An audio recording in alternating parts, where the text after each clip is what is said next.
خلکو وویل چې والله چور به وي چپاول به وي نه چور نه چپاول امن راغی قلاره قلاري راغله دغه مشکل دی چې د وطن کې مزدوري نشته خلک در په دغه ورځ باندې چې کله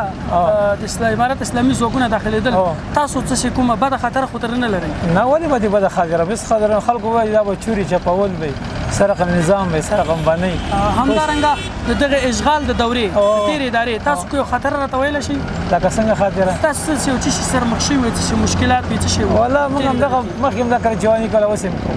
نه په تیرې اداره کې داسې ځینو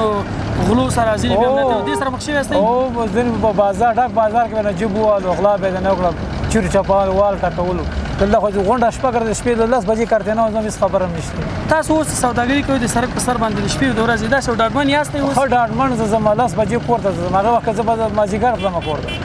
ډېره مننه الله دې عزتمن خیر